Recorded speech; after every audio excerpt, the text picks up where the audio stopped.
गौ माता ने बताया कि कौन से पाप इंसान को गरीबी की ओर ले जाते हैं। गौ माता की इस अद्भुत और पवित्र कथा को जो भी व्यक्ति ध्यान पूर्वक सुनता है, उसके जीवन से सभी दुख और कष्ट सदा के लिए समाप्त हो जाते हैं। फिर उसे कभी भी गरीबी और समस्याओं का सामना नहीं करना पड़ता। नमस्कार प्रिय दर्शकों, हर हर महादेव। यह कथा आपकी पारिवारिक परेशानियों का समाधान बन सकती है। इसे देखने मात्र से आपके परिवार की सारी समस्याएं दूर हो सकती है।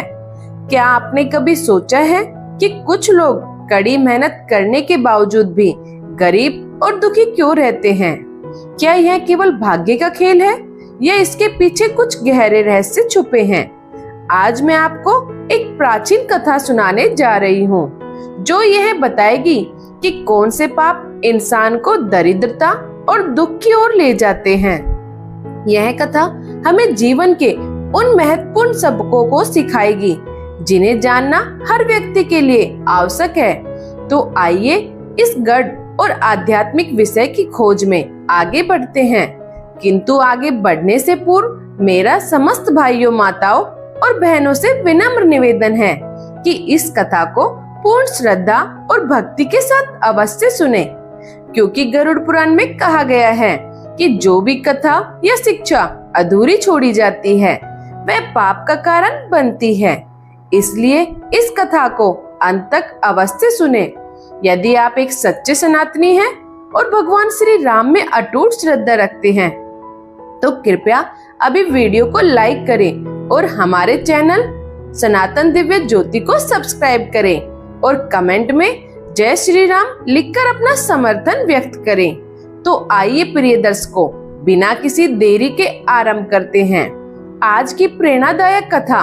एक गांव में सुरीली नाम की एक लड़की रहती थी। सुरीली कोई अत्यधिक सुंदर लड़की नहीं थी और इस संसार में उसका कोई अपना नहीं था। वह अकेली ही रहती थी। परिश्रम करके अपने लिए 2 वक्त की रोटी कमा लेती थी।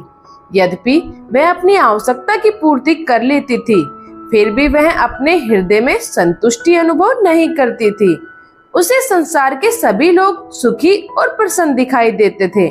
दूसरों के जीवन को देखकर वह स्वयं को कोसती और प्रभु से प्रार्थना करती, हे प्रभु, आपने सभी को सुख, सुंदरता और संपत्ति प्रदान की है, फिर मुझे ही क्यों वंचित रखा?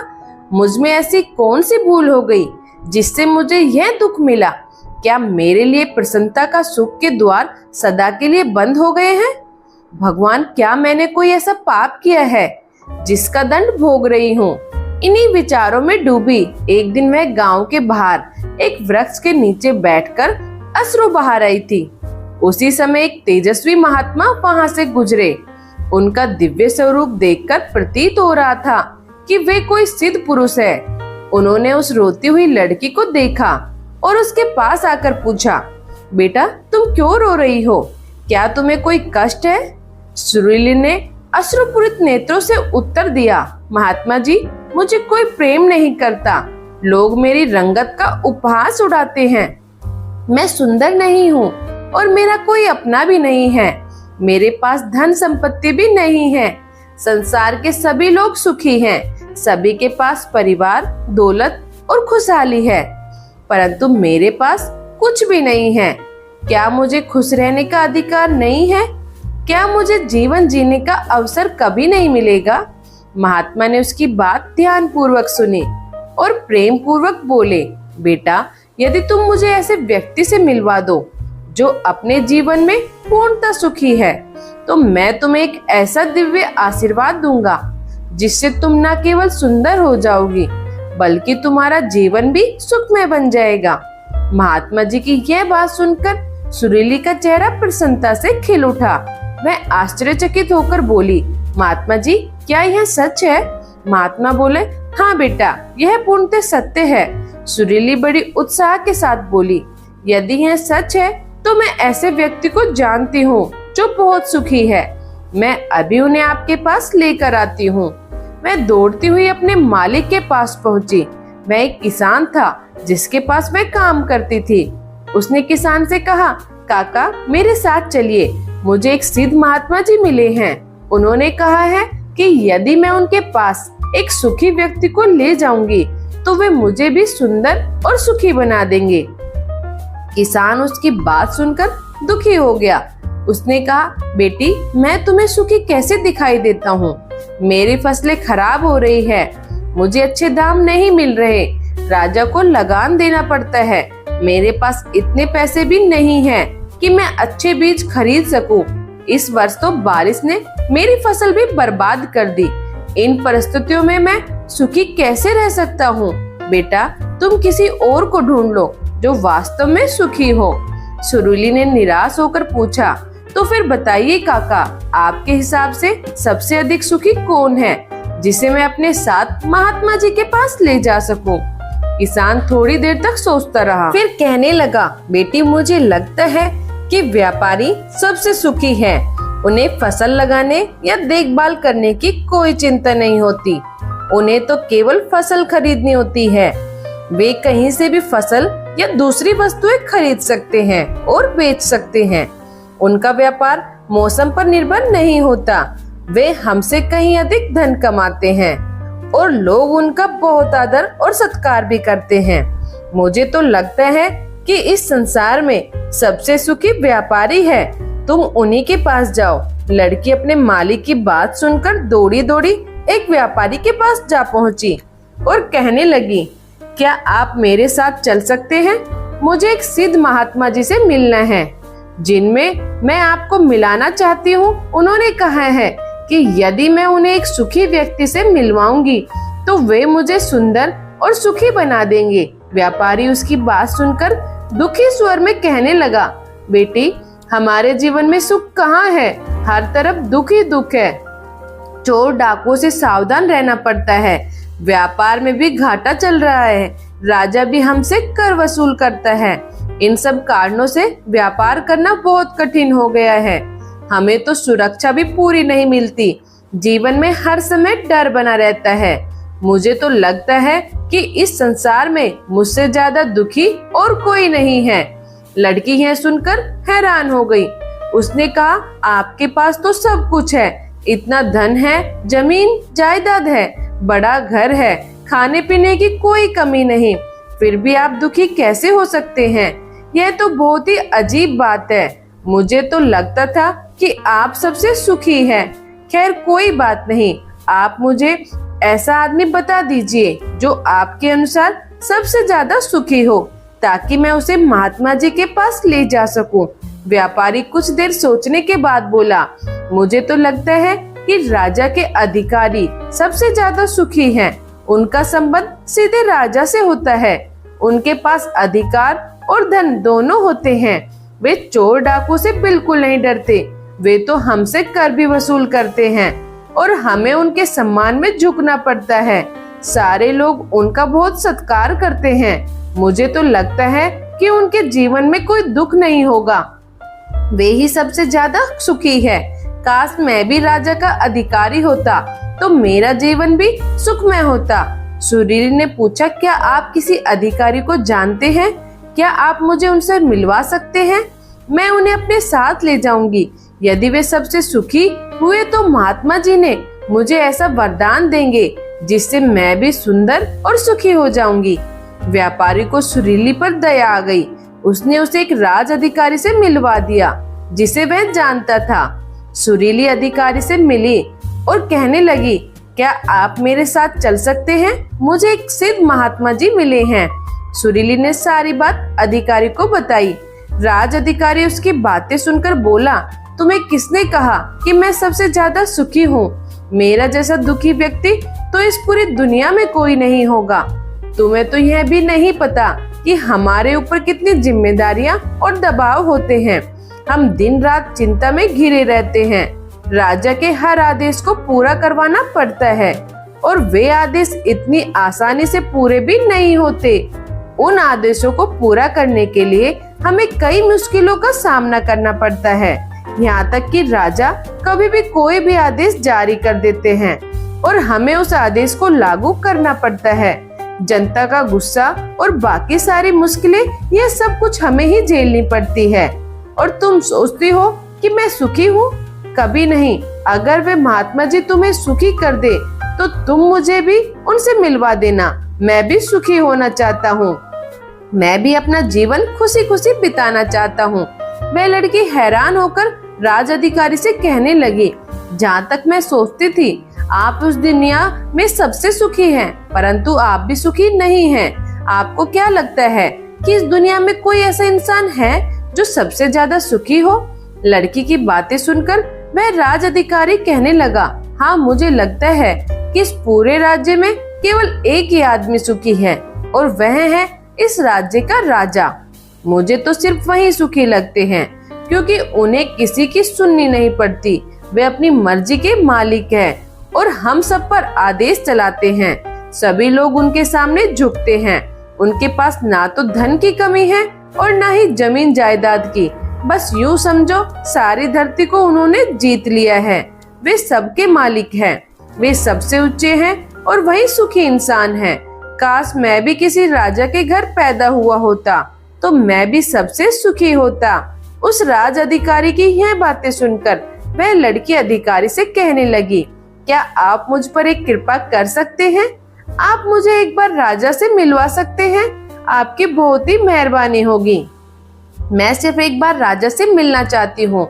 उस लड़की के चेहरे को देखकर अधिकारी को उस पर दया आ गई। वह कहने लगा, चलो ठीक है, मैं आज राज दरबार में ही जा रहा हूँ, तुम भी मेरे साथ चलो। वहाँ पर तुम्हें राजा जी जो भी पूछना हो वह पूछ लेना। इतना कहकर राज अधिकारी उस लड़की को अपने साथ राज दरबार में ले गया। राज दरबार में पहुंचकर राज अधिकारी ने राजा के सामने उस लड़की की विनती रखी। राजा उस लड़की की बात सुनने के लिए तैयार हो गया और फिर सुरीली को राज दरबार में बुलाया गया। राजा सुरीली से कहने लगी, बेटी, तुम बिना किसी डर के मुझे अपनी बात बता सकती हो। तुम्हें क्या कहना है और मुझसे क्या पूछना चाहती हो? वह लड़की थोड़ा घबराते हुए और डरते डरते बोली, महाराज, मैं एक सुखी आदमी की तलाश में हूँ। मुझे एक महात्मा जी मिले हैं और उन्होंने मुझसे कहा कि यदि मैं उनके पास एक ऐसे आदमी को लेकर जाऊं जो इस दुनिया में सबसे सुखी है, तो वे मुझे एक ऐसी चीज देंगे जिससे मैं भी सुखी और सुंदर बन जाऊंगी। काफी लोगों से मिलने के बाद मुझे यह पता चला कि आप ही इस दुनिया में सबसे ज्यादा सुखी आदमी हैं। तो क्या आप मेरे साथ उन महात्मा जी को मिलने चलेंगे? आपका मुझ पर बहुत ही उपकार होगा। राजा ने उस लड़की की बात बड़े ध्यान से सुनी, फिर जोर से ठहाका लगाकर हंसने लगा और बोला, अच्छा, तो जैसा सबको लगता है, मैं तुम्हें भी यही लगता हूँ कि मैं इस दुनिया का सबसे ज्यादा सुखी आदमी हूँ। परंतु यदि कोई मुझसे पूछे कि इस दुनिया का सबसे दुखी आदमी कौन है, तो मैं कहूँगा कि वह मैं हूँ। बेटा, मेरे पास ना तो नींद है ना आराम है। मैं ठीक ढंग से सो भी नहीं सकता। मेरी सुरक्षा में लगे अंगरक्षक हमेशा मेरे आसपास रहते हैं। उनके बिना मैं कहीं नहीं जा सकता। जैसे ही कोई आवाज आती है, मेरी नींद टूट जाती है। हमेशा एक डर बना रहता है क्योंकि मेरे दुश्मन मेरे ही घर में हैं। मुझे यह भी नहीं मालूम कि कौन कहां मुझ पर वार कर सकता है। यहाँ पर राज दरबार में बैठे हुए सभी लोगों के बीच मुझे यह नहीं पता कि कौन मेरा मित्र है और कौन मेरा शत्रु।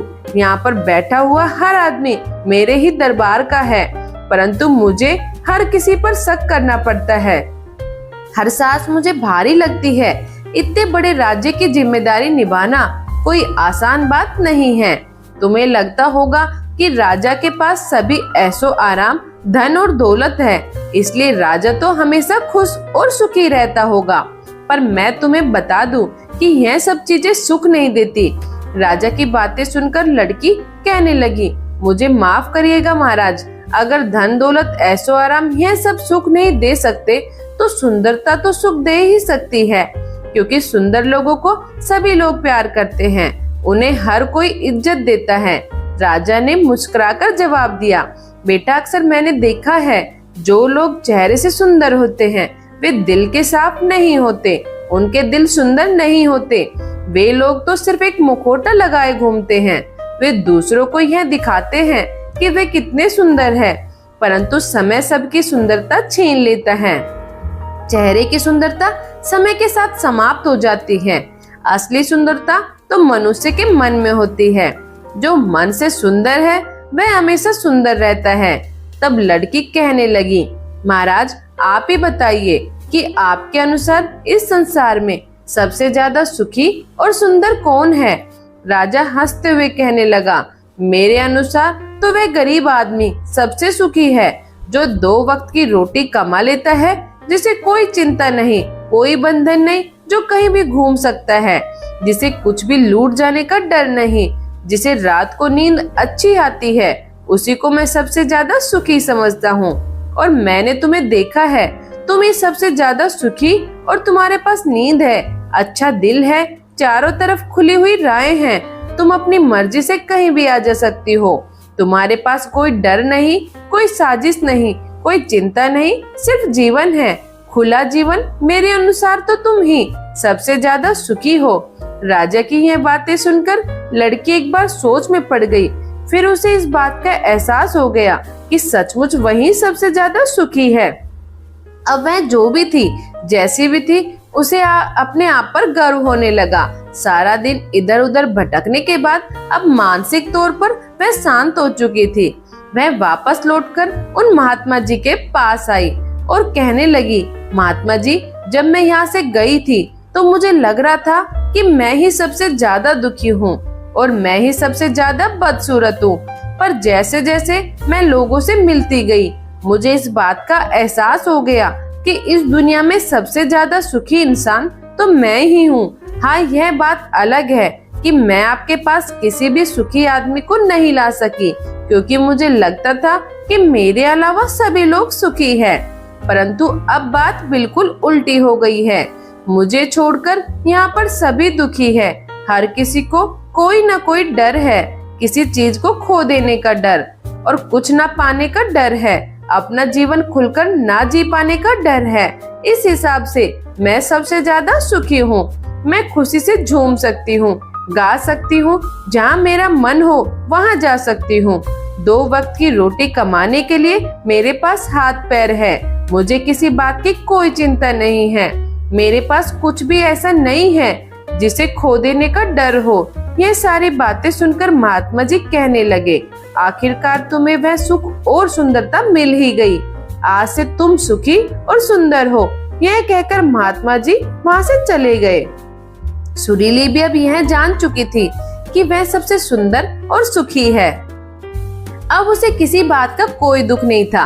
वह कभी भी अपने आप पर अफसोस नहीं करती थी, बल्कि वह अपने आप में खुश रहने लगी। उसके मन में यह गर्व था कि वह जो भी है बिल्कुल ठीक है। दोस्तों, कई बार हमें भी यही लगता है कि हमारे पास कुछ भी नहीं है, बल्कि दूसरों के पास सब कुछ है, उनका जीवन बहुत ही सुखी है। परंतु असल में यह सिर्फ हमारे देखने का नजरिया है। असली सुख तो हमारे अंदर ही है, और वह है संतोष। अगर हम अपने आप को संतुष्ट कर ले तो कोई भी दुख हमें डरा नहीं सकता।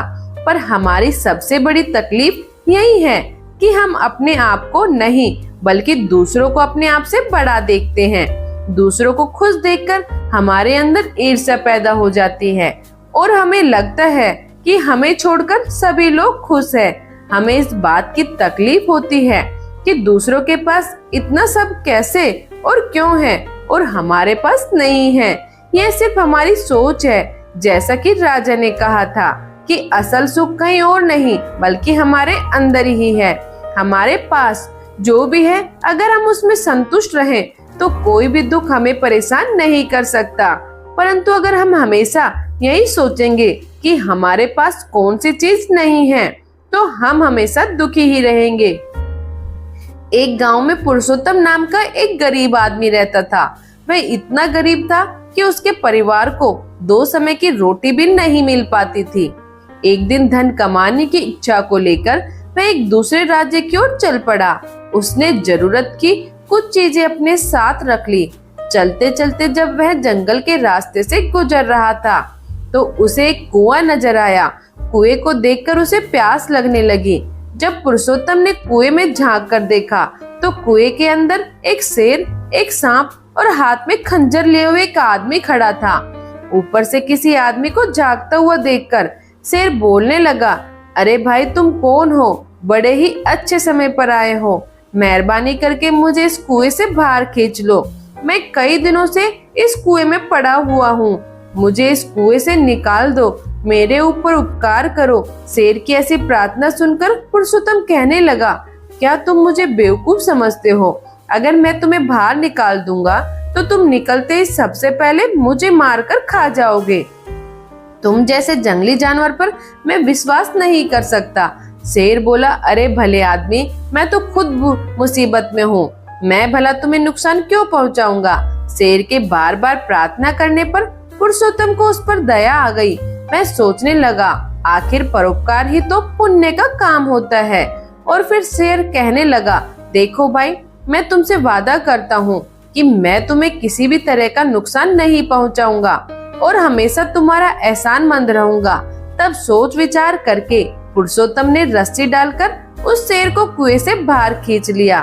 शेर ने पुरुषोत्तम का धन्यवाद किया और कहने लगा, मैं तुम्हारा यह उपकार कभी नहीं भूलूंगा। मैं उस पहाड़ के दूसरी तरफ रहता हूँ, वहाँ पर मेरी गुफा है।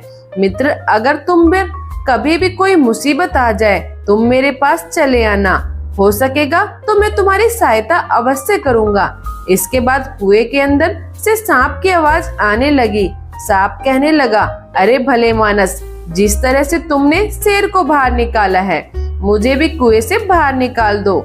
मैं इस समय बहुत लाचार हूँ, मुझ पर यह उपकार कर दो। पुरुषोत्तम ने कहा, ना भाई ना, तुम तो एक सांप हो। सांप की आदत यही होती है कि वह मनुष्य को काटता जरूर है।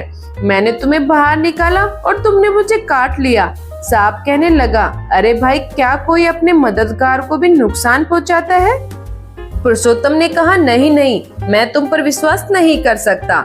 सांप की गिनती तो दुष्टों में होती है। कहाँ भी गया है, सांप को जितना भी दूध पिलाओ, लेकिन वह डसता जरूर है। इसलिए मैं तुम पर विश्वास करने की मूर्खता नहीं कर सकता। इसके बाद सांप बार बार पुरुषोत्तम से विनती करने लगा, भाई मुझे बाहर निकाल दो, मैं तुम्हें नहीं काटूंगा, मैं तुम्हें कोई नुकसान नहीं पहुंचाऊंगा और जीवन भर तुम्हारा ऋणी रहूंगा। सांप की बार बार प्रार्थना करने पर पुरुषोत्तम को उस पर दया आ गई और उसने सांप को भी बाहर निकाल दिया।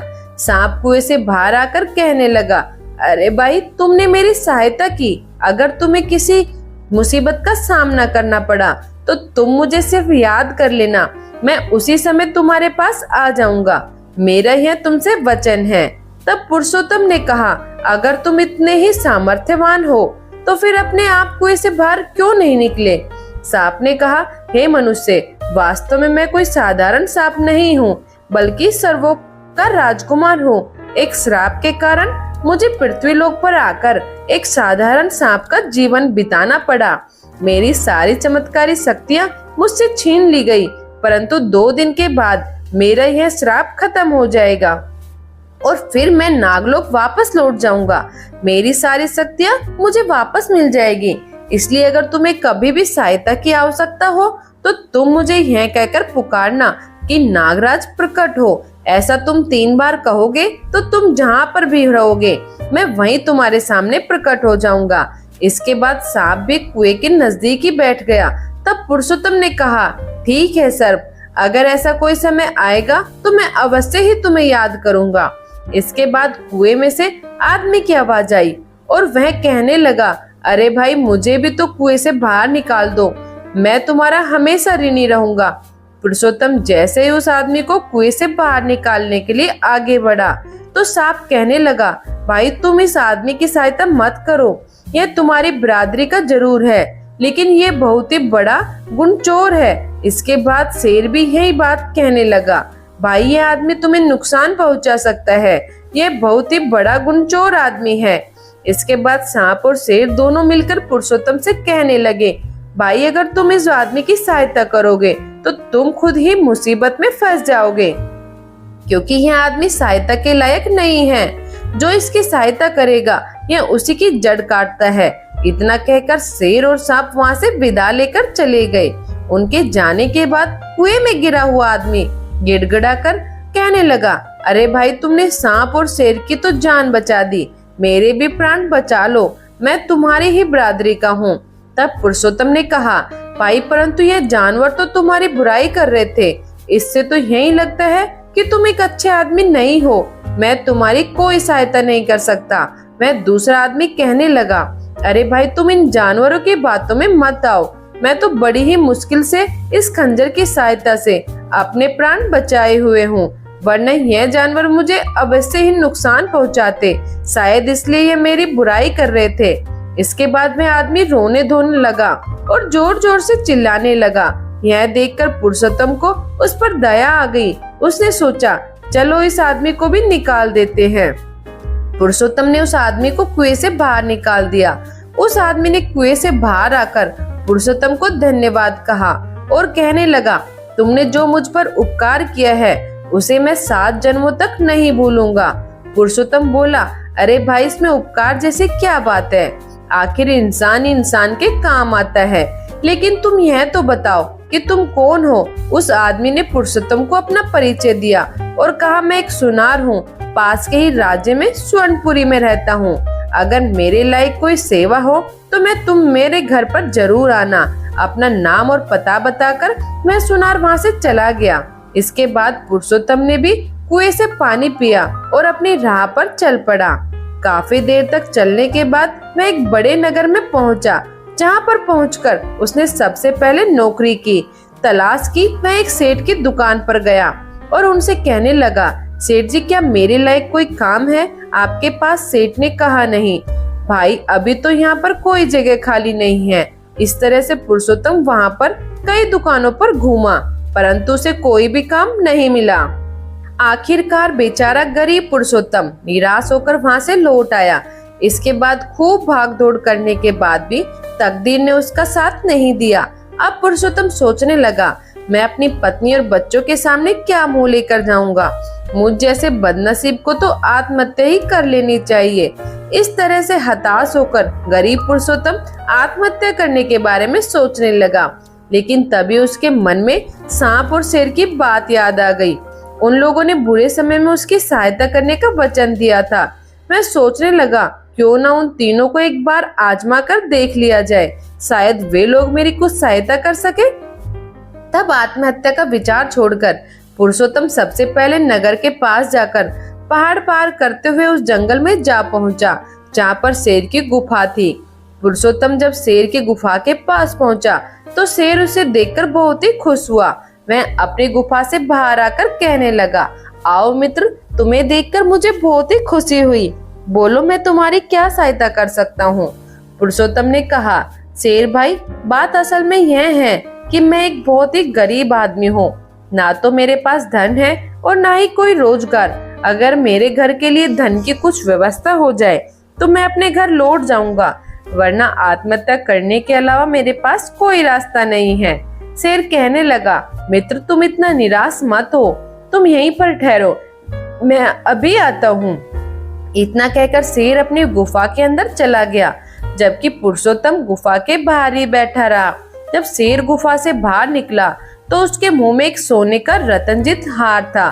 वह हार उसने पुरुषोत्तम के सामने रख दिया और कहने लगा, लो मित्र, इस हार को बेचकर तुम्हारी सारी परेशानी दूर हो जाएगी, क्योंकि इस रत्नजित हार की कीमत इतनी है कि तुम अब गरीब नहीं रहोगे। उस हार को देखकर पुरुषोत्तम की आंखों में चमक आ गई। उसने वह हार उठाया और अपनी पोटली में बांध लिया। मैं शेर से कहने लगा, मित्र तुमने सचमुच आज मेरी सहायता की है और मेरा जीवन बचाया है। और इस तरह से शेर का धन्यवाद करने के बाद पुरुषोत्तम ने वहाँ से विदा ली। वह अपने घर की तरफ लौट चला। अपने घर की तरफ लौटते समय पुरुषोत्तम का मन अब खुशी से फूला नहीं समा रहा था। आखिरकार उसकी यात्रा सफल हुई थी। पुरुषोत्तम ने सोचा, इस हार को अच्छे दामों में बेचकर घर लौट जाऊंगा। मुझे वापस घर पर आया देखकर मेरी पत्नी और बच्चे बहुत ही खुश होंगे। इस हार की बिक्री से खूब सारा धन मिलेगा और अब हम सुख के दिन बिता सकेंगे। इस तरह से सोचता हुआ पुरुषोत्तम चला जा रहा था। तभी उसके मन में दूसरा विचार आया कि यह हार बेचो तो बेचूं कहाँ। अचानक पुरुषोत्तम को उस सुनार की याद आ गई जिसे उसने कुएं से बाहर निकाला था। सोचने लगा, मैंने उसकी जान बचाई थी, इस मामले में वह मेरी सहायता जरूर करेगा। पुरुषोत्तम ने सुनार की सहायता लेने का निश्चय किया और स्वर्णपुरी राज्य की तरफ चल पड़ा। वहां पहुंचकर वह सीधा सुनार के घर पहुंचा। सुनार ने जब पुरुषोत्तम को अपने घर पर आया हुआ देखा तो उसका दिल खुश हो गया। मैं कहने लगा, कहो मित्र, आज कैसे आना हुआ? पुरुषोत्तम ने जवाब दिया, मित्र, मैं तुम्हारे पास एक बहुत ही जरूरी काम से आया हूँ। हाँ मित्र, कहो मैं किस प्रकार से तुम्हारी सहायता कर सकता हूँ? अरे भाई, मेरे पास एक हार है और मैं चाहता हूँ कि तुम अच्छे दामों पर इस हार को बिकवा दो। इतना कहकर पुरुषोत्तम ने वह हार निकालकर सुनार को दिखाया। हार को देखते सुनार सोचने लगा, ये इतने कीमती हार भला इस गरीब पुरुषोत्तम के पास कहाँ से आया? यह तो राजकुमार का हार है और राजकुमार शिकार पर जाने के बाद आज तक वापस नहीं लौटा और यह हार तो मैंने ही राजकुमार को बना कर दिया था। अब सुनार सोचने लगा कि राजा ने तो इस बात की घोषणा कर रखी है कि जो भी उसके पुत्र का पता लगाएगा उसे ढेर सारा इनाम दिया जाएगा। सुनार के मन में राजा द्वारा घोषित किए हुए इनाम का लालच जाग गया। सुनार पुरुषोत्तम से अपनापन जताते हुए कहने लगा, मित्र, मैं तुम्हारी सहायता अवश्य करूंगा, लेकिन इस हार के बारे में मुझे किसी अच्छे जहरी से सलाह लेनी होगी ताकि मैं तुम्हें इस हार के अच्छे पैसे दिलवा सकूं। इतना कहकर सुनार ने वह हार अपने पास रख लिया और बाहर जाने की तैयारी करने लगा। सुनार ने पुरुषोत्तम से कहा, मित्र, तुम कुछ देर के लिए यहीं पर ठहरो, मैं जोहरी से मिलकर आता हूँ। और फिर वह अपनी पत्नी से कहने लगा, भाग्यवान यह मेरा मित्र है, इसे तुम भोजन करवाओ और उसके आराम की व्यवस्था करो, जरा मैं बाहर होकर आता हूँ। इतना कहकर सुनार अपने घर से चला गया और वह सीधा राजा के दरबार में जा पहुंचा। राजा को प्रणाम करते हुए सुनार कहने लगा, महाराज, मैं आपके पास एक बहुत ही विशेष काम से आया हूँ। तब सुनार ने वह हार राजा को सौंपते हुए कहा, महाराज, यह वही हार है जिसे राजकुमार के लिए मैंने स्वयं अपने हाथों से बनाया था। एक आदमी से बेचने के लिए मेरे पास आया है। मैं उस आदमी को अपने घर पर बिठा कर आया हूँ। हार को देखते ही राजा ने हार को पहचान लिया और कहने लगा, जरूर उसी आदमी ने मेरे बेटे को मारा होगा, वह मेरे बेटे का कातिल है। राजा क्रोध में आग बबूला हो गया और कहने लगा, कौन है वह शैतान जिसने मेरे बेटे की हत्या की है और मेरे बेटे का यह हार चुरा लिया? तब सुनार कहने लगा, राजन, वह एक गरीब आदमी पुरुषोत्तम है, वह अभी इसी समय मेरे घर पर बैठा हुआ है।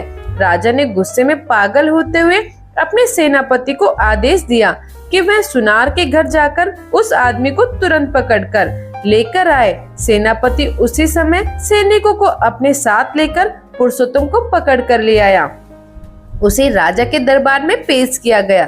तब राजा ने आदेश दिया, यह गरीब आदमी राजकुमार का कातिल है, इसे तुरंत कारागार में डाल दिया जाए। राजा के सिपाहियों ने पुरुषोत्तम को ले जाकर कारागार में डाल दिया।